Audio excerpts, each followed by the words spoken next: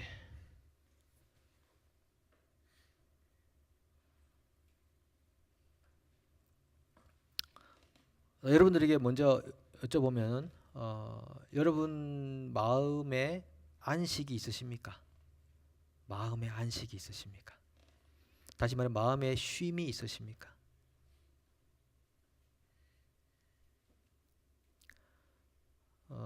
제가 이 안식일에 관한 것에 대해서 성경 구절을 좀 몇 가지 좀 찾아보려고 하는데요. 자, 지금부터 찾는 성경 구절은 다 안식일에 관계된 거다.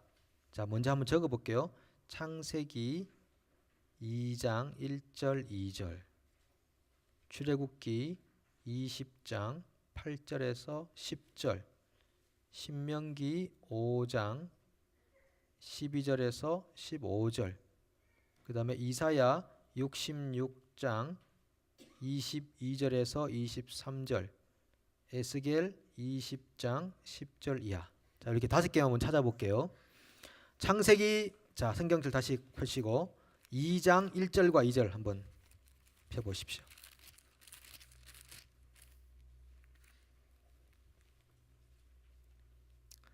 자, 1절과 2절, 3절까지 한번 같이 읽습니다. 시작. 천지와 만물이 다 이루어지니라. 하나님이 그가 하시던 일을 일곱째 날에 마치시니 그가 하시던 모든 일을 그치고 일곱째 날에 안식하시니라.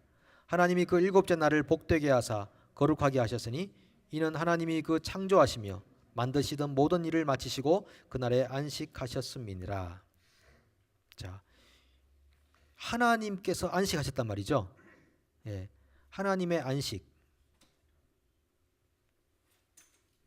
예, 이것은 창조에 관한 거죠. 하나님이 창조를 6일 동안 하고 7일 때 쉬셨다. 하나님도 쉬시나? 예, 하나님도 쉬시나? 이렇게 생각이 되죠, 그죠? 그 다음에 출애굽기 20장 8절에서 10절.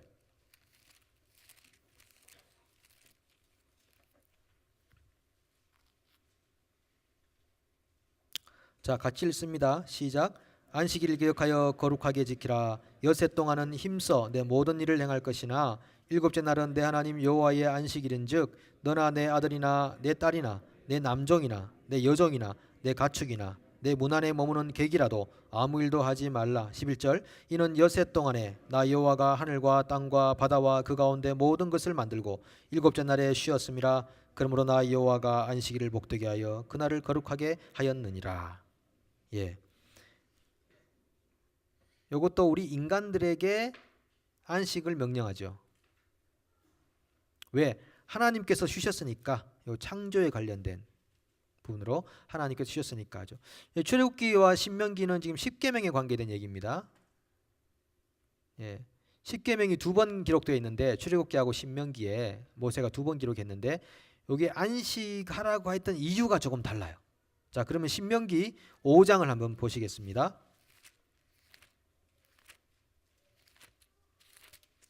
신명기 5장 12절부터 15절 같이 읽습니다. 내 하나님 여호와가 내게 명령한 대로 안식일을 지켜 거룩하게 하라. 엿새 동안은 힘써 내 모든 일을 행할 것이나 일곱째 날은 내 하나님 여호와의 안식일인즉 너나 내 아들이나 내 딸이나 내 남종이나 내 여종이나 내 소나 내 나귀나 내 모든 가축이나 내 문 안에 유하는 객이라도 아무 일도 하지 못하게 하고 내 남종이나 내 여종에게 너같이 안식하게 할지니라. 너는 기억하라. 내가 애굽 땅에서 종이 되었더니 내 하나님 여호와가 강한 손과 편팔로 거기서 너를 인도하여 내었나니 그러므로 내 하나님 여호와가 내게 명령하여 안식일을 지키라 하느니라. 아멘. 예, 이것도 인간이 안식하라 라고 하면서 이유가 뭐냐면 구원. 내가 너희를 이집트 땅에서 구원해내지 않았느냐. 그러므로 너희는 7일째 안식하라 이렇게 명령하신다고 하는 것입니다. 요거 다시 제가 요 페이지 돌아올 텐데 지금 우리가 볼 때 보통 계시라고 표현하잖아요. 계시라고 표현할 때 이 성경은 계시거든요. 성경은 지식의 책이 아니고 계시의 책입니다. 그래서 예수님께서 베드로에게 바요나 시몬아 네가 복이 있도다 라고 말하면서 이를 알게 한 이는 혈육이 아니고 하늘에 계신 내 아버지시니라 이렇게 말하죠. 예. 실제로는 베드로가 그렇게 학문이 높은 사람들이 아니었잖아요. 그런데 베드로가 어떻게 주는 그리스도요 살아계신 하나님의 아들이시니다 라고 고백할 수 있느냐. 네가 계시를 받았다라고 하는 거예요. 지식을 받은 게 아니고 네가 계시를 받아서 안다라고 표현하는 거죠. 근데 이 계시는 성경이 점진적 계시라고 그랬습니다. 그러면은 성경이 점점 계시가 확대되는 거죠. 여기가 창조 시대였으면 족장 시대였으면 그다음에 출애굽 시대 뭐 사사 시대 왕정 시대 이렇게 쭉 가서 결국은 여기 십자가를 보여주는 거죠. 예, BC 2000년 지금부터 2000년 전에 예수님께서 딱 오셨을 때 이 계시가 선명하게 드러난 것입니다. 아, 이분을 얘기하려고 구약이 이렇게 39권이나 이렇게 수많은 책이 1500년간 기록이 되었구나.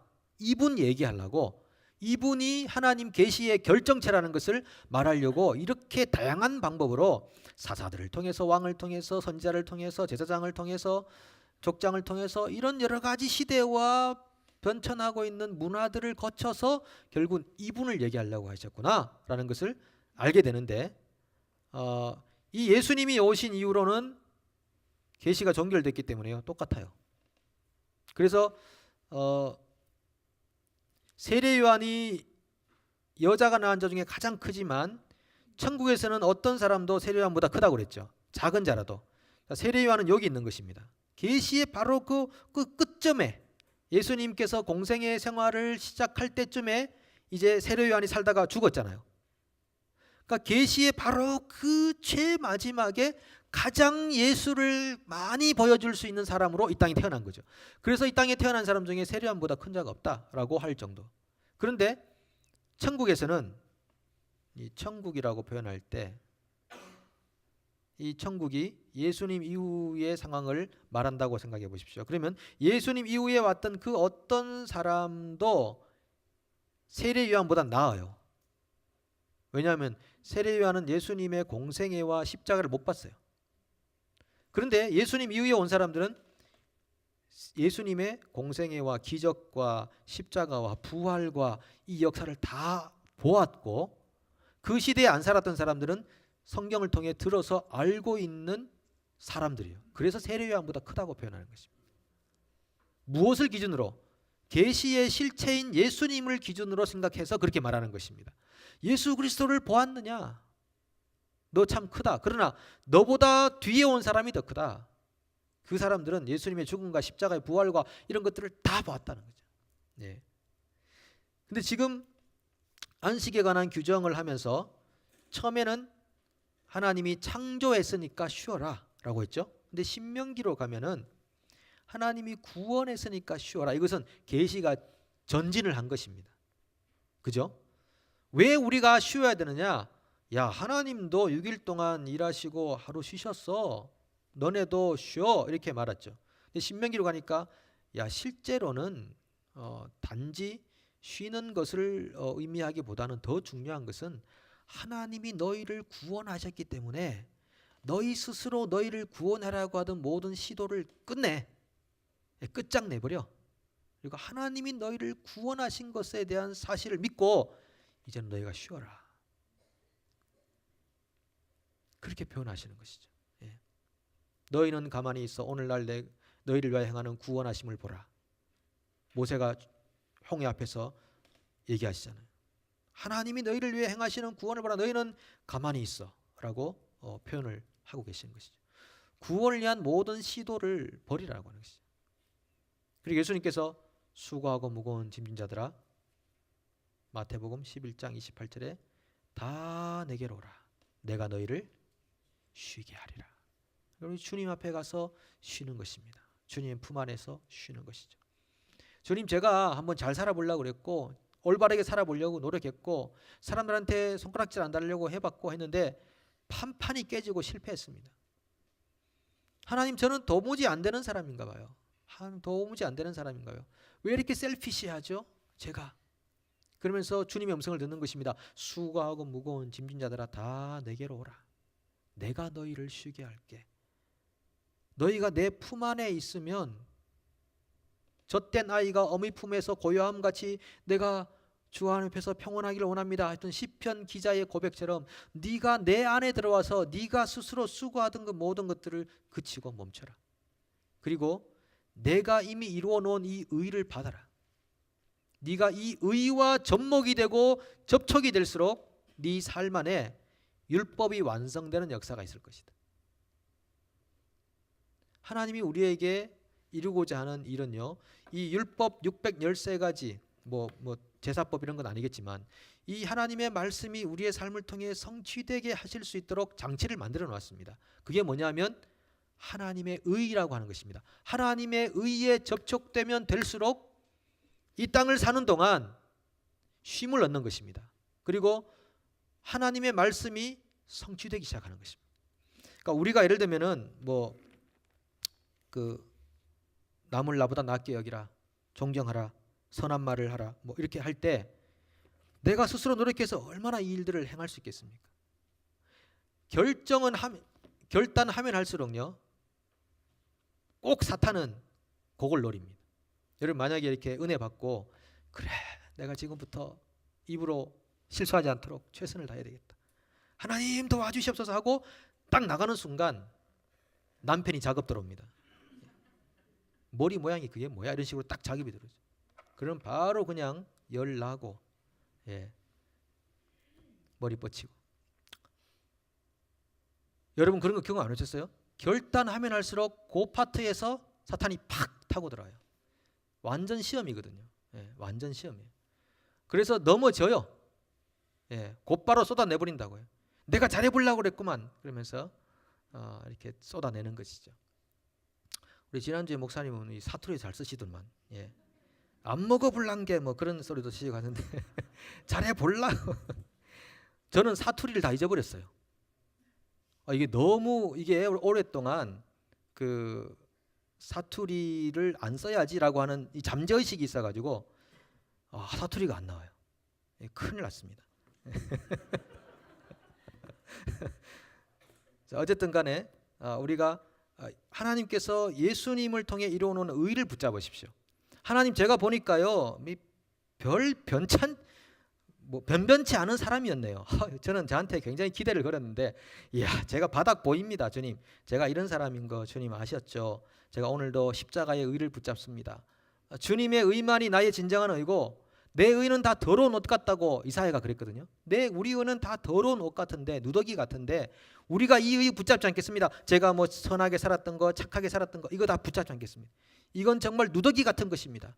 하나님, 이 의를 버리고 내가 예수 그리스도의 의를 붙잡습니다. 그러니 주님께서 그 의로 나를 새롭게 해주십시오. 그렇게 우리가 주님의 보혈로 클린징을 하는 겁니다. 클린징. 예, 내 의를 갖다 대고요. 내가 이렇게 했는데 말이야. 내가 이렇게 살았는데 말이야. 내가 이만큼 이렇게 헌신했는데 말이야. 자꾸 그거 붙기 시작하면요. 그것 때문에 시험 들기 시작해요. 서운하고 섭섭하고 자기 연민에 빠지고 나를 못 알아주냐 이렇게 되는 거죠. 그러지 말고 그 의는 다 버리고 십자가의 의에 접촉되면 될수록 이상하게 하나님 말씀이 우리 삶 속에서 이루어져 가기 시작한다는 그런 경험이 여러분들에게 있기를 축복합니다. 자, 그 다음에 다시 돌아갑니다. 이사야 66장 22절 23절.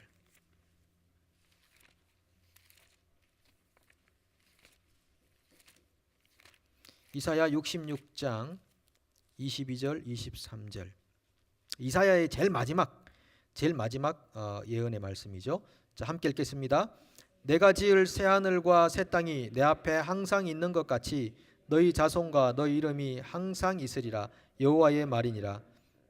그가 말하노라. 매일 초하루와 매 안식일에 모든 혈육이 내 앞에 나와 예배하리라. 예.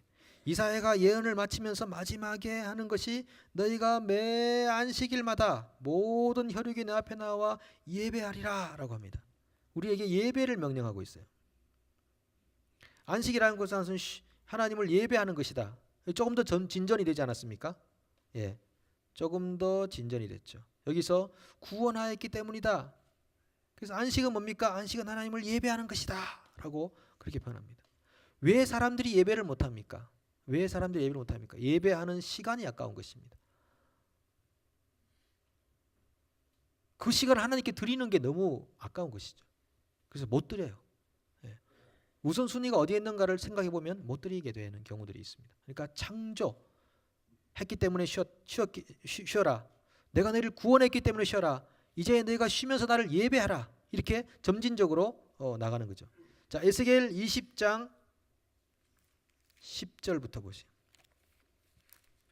에스겔 좀 더 뒤로 가면 있죠. 에스겔 20장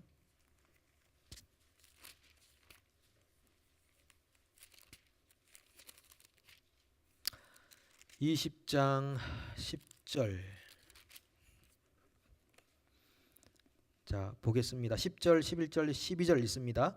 그러므로 내가 그들을 애굽 땅에서 나와서 광야에 이르게 하고 사람이 준행하면 그로 말미암아 삶을 얻을 내 율례를 주며 내 규례를 알게 하였고 또 내가 그들을 거룩하게 하는 여호와인 줄 알게 하려고 내 안식일을 주어 그들과 나 사이에 표징을 삼았노라.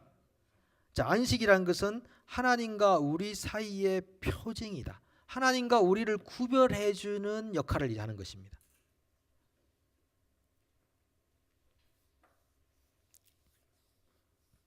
우리가 쉬지 못하면 마치 내가 하나님인 것처럼 하나님의 자리에 간다는 것입니다. 내가 쉴 수 있는 것은 하나님, 내가 하나님이 아닙니다라고 하는 신앙적 고백이 담겨 있다는 것입니다. 이 쉼이라는 것은 뭐 육체적 쉼이 될 수도 있고 심리적 쉼이 될 수도 있겠죠. 이 쉼이 우리들에게 필요하다. 그러니까 13절 이하에 가면 너희가 안식일을 제대로 거룩하게 하지 않기 때문에 이런 일들이 있었다라고 그렇게 표현하고 있습니다. 13절 중간에 가면은 나의 규례를 멸시하였고 나의 안식일을 크게 더럽혔으므로 내가 이르기를 내가 내 분노를 광야에서 그들에게 쏘아 멸하리라 이렇게 했죠.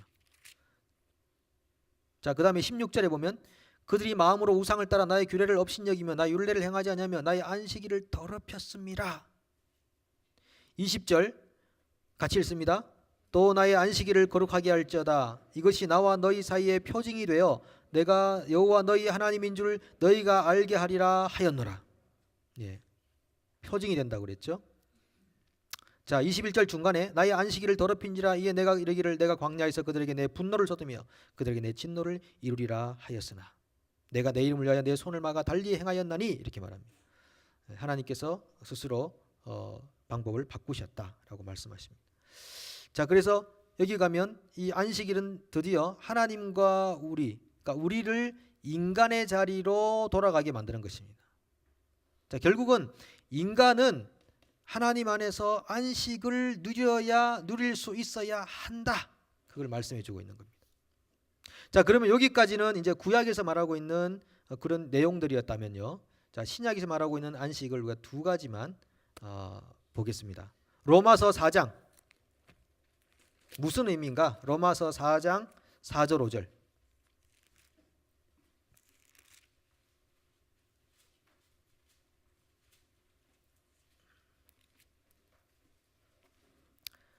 자, 로마서 4장 4절 5절 6절까지 읽습니다. 시작.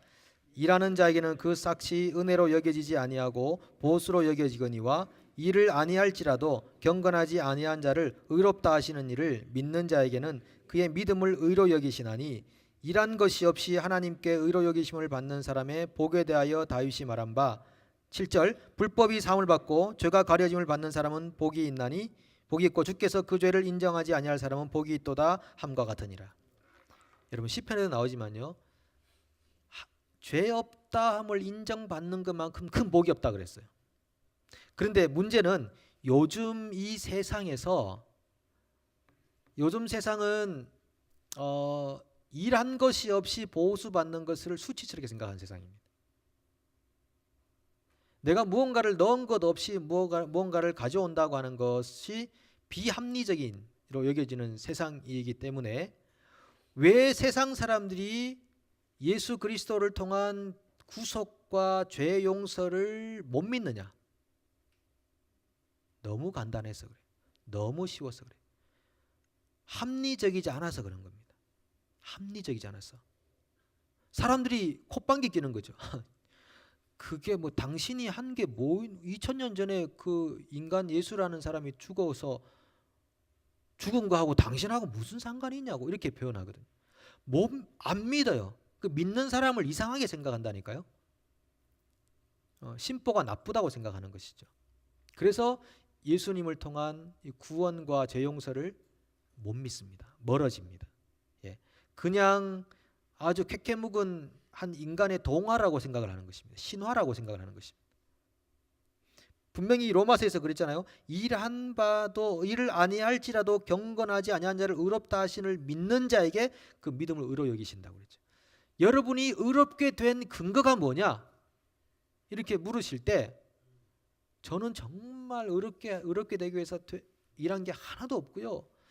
정말 예수님께서 2000년 전에 돌아가시고 저를 위해 죽으셨는데 그것이 저의 의의 기준이고 전부입니다라고 말할 수 있다면 바요나 시므나 너는 복이 있도다. 이를 알게 하니는 혈육이 아니라 하늘에 계신 내 아버지시니라. 이 말씀을 들을 수 있는 자격이 있는 것입니다. 하나님이 그것을 의롭다라고 표현하는 것입니다. 바르게 살려고 노력하는 사람일수록 십자가를 받아들이기 힘듭니다. 복음을 받아들이기 힘듭니다. 자기 삶이 너무 바르게 살아오려고 했고 노력했고 노력해야지 상급도 받고 신이 있든지 없든지 신에게 좋은 대우를 받고 다음 생애가 있으면 내 생에 더 좋은 곳으로 가고 이 종교가 말하고 있는 이런 일들이잖아요. 그렇게 깊숙하게 살아온 사람들은 이 복음이 복음으로 여겨지지 않는다니까요. 믿겨지지도 않고. 그래서 하나님께서 무엇을 의롭다고 하느냐? 안식할 수 있는 사람입니다. 내가 구원받는 구원의 모든 100% 조건은 십자가에 달리신 예수 그리스도의 대속함에 있습니다. 라고 하는 그런 심리적으로 볼 때는 좀 뭐라고 할까요? 이게 좀 타당치 않은 이 세상과 합리적인 세상에서 맞지 않은 그런 모습이지만 하나님은 그것을 의롭다고 표현하는 것입니다. 그것을 의롭다고 표현하는 것입니다. 그래서 다윗이 부솔 시내가에서 시글락에 사는 동안 다 아말렉 족속이 와서 뺏어갔잖아요. 다윗이 돌아보니까 불타 있으니까 그것을 구하러 갔다가 부솔 시내에 피곤한 사람을 남겨놓고 피곤하지 아니하는 사람을 데리고 들어가서 가지고 왔을 때 전리품을 불량배들이 그랬죠. 악한 사람들이 그거 들어가지 않은 사람에게는 주지 마. 갔다 온 사람만 나눠 가지자 이렇게 했거든요. 다윗이 깜짝 놀랐죠. 그러면 안 돼. 갔다 온 자나 안 간 자나 동일하게 배분해라. 왜? 이 전쟁의 승리자는 여호와시다. 우리가 한 것이 물론 들어가서 적진에 들어가서 싸우고 했지만은 승리를 주시는 분은 여호와시라는 걸 알아야지. 그러면서 그 후로 전리품을 분배해 가졌다는 것입니다.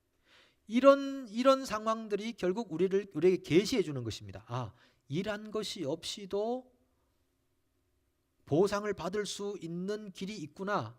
이것이 복음이구나. 그래서 우리가 안식할 수 있구나라고 하는 것입니다. 여러분, 정말 구원은 여러분의 선한 행실을 통해 주어지는 것이 절대 아닙니다. 절대 아닙니다. 예수님의 십자가의 피와 플러스 나의 선한 행실, 이거 아닙니다. 이거 복음 아닙니다. 가짜 복음입니다. 복음은 예수 그리스도의 십자가의 죽음, 그것이 나를 구속했다. 그것이 전부다. 그것이 완벽하다. 영원하다.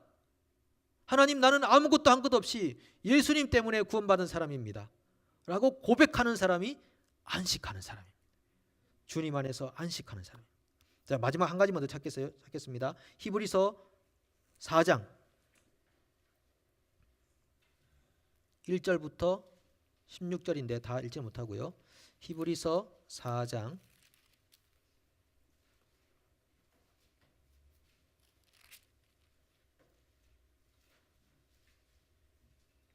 이 한 장이 전체 안식을 말하고 있는데 일단 좀 보시죠. 4장 1절 같이 읽습니다. 그러므로 우리는 두려워할지니 그의 안식에 들어갈 약속이 남아 있을지라도 너희 중에는 혹 이르지 못할 자가 있을까 함이라. 그들과 같이 우리도 복음 전함을 받은 자이나 들은 바 그 말씀이 그들에게 유익하지 못한 것은 듣는 자가 믿음과 결부시키지 아니함이라. 이미 믿는 우리들은 저 안식에 들어가는도다. 그가 말씀하신 바와 같으니 내가 노하여 맹세한 바와 같이 그들이 내 안식에 들어오지 못하리라 하셨다 하였으나 세상을 창조할 때부터 그 일이 이루어졌느니라. 제7일에 관하여는 어딘가에 이렇게 일렀으되 하나님은 제7일에 그의 모든 일을 쉬셨다 하였으며 또다시 거기에 그들이 내 안식에 들어오지 못하리라 하였으니 그러면 거기에 들어갈 자들이 남아있거니와 복음 전함을 먼저 받은 자들은 순종하지 아니함으로 말미암아 들어가지 못하였으므로 오랜 후에 다윗의 글에 다시 어느 날을 정하여 오늘이라고 미리 이같이 일렀으되 오늘 너희가 그의 음성을 듣거든 너희 마음을 완고하게 하지 말라 하였나니 만일 여호수아가 그들에게 안식을 주었더라면 그 후에 다른 날을 말씀하지 아니하셨으리라. 그런즉 안식할 때가 하나님의 백성에게 남아있도다. 이미 그의 안식에 들어간 자는 하나님이 자기의 일을 쉬심과 같이 그도 자기의 일을 쉬느니라. 그러므로 우리가 저 안식에 들어가기를 힘쓸지니 이는 누구든지 저 순종하지 아니하는 본에 빠지지 않게 하려 함이라. 하나님의 말씀은 살아있고 활력이 있어 좌우의 날선 어떤 검보다도 예리하여 혼과 영과 및 관절과 골수를 찔러 쪼개기까지 하며 또 마음의 생각과 뜻을 판단하나니 지으신 것이 하나도 그 앞에 나타나지 않음이 없고 우리의 결산을 받으실 이에 눈앞에 만물이 벌거벗은 것 같이 드러나느니라. 아멘. 예. 자, 여기서 여호수아하고 예수님을 비교해요. 여호수아가 원래 예수란 뜻이거든요. 구원자. 여호수아와 예수 동일한 구원자인데 여호수아에게 안식을 주었더라면 그 후에 다른 날을 말씀하지 않으시리라.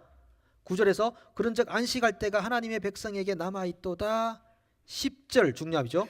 그의 안식에 들어가는 자는 하나님이 자기의 일을 쉬신과 같이 그도 자기의 일을 쉬느니라. 자기의 일을 쉬느니라.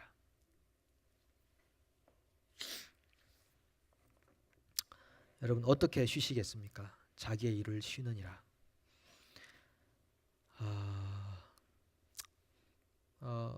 저는 우리 모두가 안식을 좀 배워갔으면 좋겠습니다. 저도 배워가야 될 사람 중에 한 사람입니다. 주님 안에서 내가 나의 일을 쉰다는 것이 무엇인가를 좀 배워갔으면 좋겠습니다.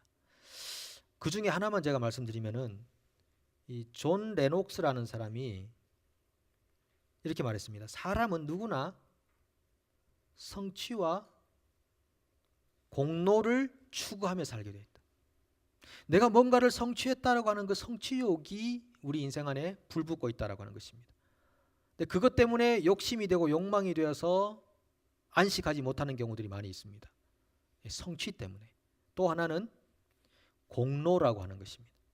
내가 하나의 공을 세웠다. 공을 세웠다라고 하는 이 욕심이 자기 속에 늘 있다는 것입니다. 아, 내가 이런 공을 세웠지. 우리 가정에 혹은 우리 공동체에, 우리 사회에 내가 이런 공을 세웠지라고 하는 그 공로의식을 버리지 않으면 안식할 수 없다라고 하는 것입니다. 여러분, 안식은 그 외에 다른 것도 많이 있을 것입니다. 오늘은 이 두 가지만 한번 생각해 보죠. 과연 이것이 뭔가, 우리가 주님 안에서 안식한다는 것이 무엇인가. 여러분 붙들고 있는 모든 공로의식을 다 내려놓으시기 바랍니다. 내가 이루었다라고 했던 그 어떤 그 의롭다고 생각하는 것들을 다 내려놓으시기 바랍니다. 그리고 혹시 내가 내 인생을 너무 붙들고 있지 않습니까? 그래서 쉬지 못하지 않으십니까? 너무 내 인생을 붙들고 계시지 않습니까? 너무 이 세상의 것들을 붙들고 계시지 않습니까? 그래서 쉬지 못하시지 않으십니까? 정말 주님께서 우리의 프로바이더, 공급자인 것을 아십니까? 제가 마실 텐데 이 스티브 잡스가 남긴 말을 여러분에게 하나 알려드릴게요. 이분이 췌장암으로 돌아가셨잖아요. 마지막에 병상에서 침상에서 이렇게 말했어요. 나는 이제 깨달았다. 생을 유지할 적당한 부를 쌓았다면 그 이후 우리는 부와 무관한 것을 추구해야 한다는 것을. 그분이 얼마나 많은 부를 가졌습니까? 끊임없이 달렸습니다. 끊임없이 달렸습니다. 어느 순간 달리다가 그 달리던 줄이 끊어져 버렸습니다. 더 이상 그는 달릴 수가 없었죠. 그때 생각해 보니까 이게 아니었다라는 것을 깨달았다는 것입니다. 이게 아니었구나. 자기가 살 정도의 부를 쌓았다면 그때부터는 부와 무관한 것을 살아라. 그게 침상에서 이분이 죽어가면서 남겼던 그런 말인 것이죠. 우리는 끊임없이 달리고만 있지 않습니까? 여러분, 쉼을 가지십시오. 성 어거스틴이 이렇게 말했어요. 주님, 우리의 마음은 당신 안에서 안식할 때까지 쉼이 없습니다. 인간은 요즘은 얼마나 바쁩니까, 여러분? 분주합니까? 바쁘고 분주하게 살아가는 삶의 환경 안에서 우리가 정말 주님 안에서 한번 내가 주님 안에서 쉬는구나라고 하는 깨달음을 가질 때까지 한번 가보시자고요. 개인적으로 한번 그렇게 한번 해보십시오. 그렇게 한번 가보십시오. 우리 모두가 그렇게 살다가 영원한 안식에 들어갈 수 있기를 축복합니다.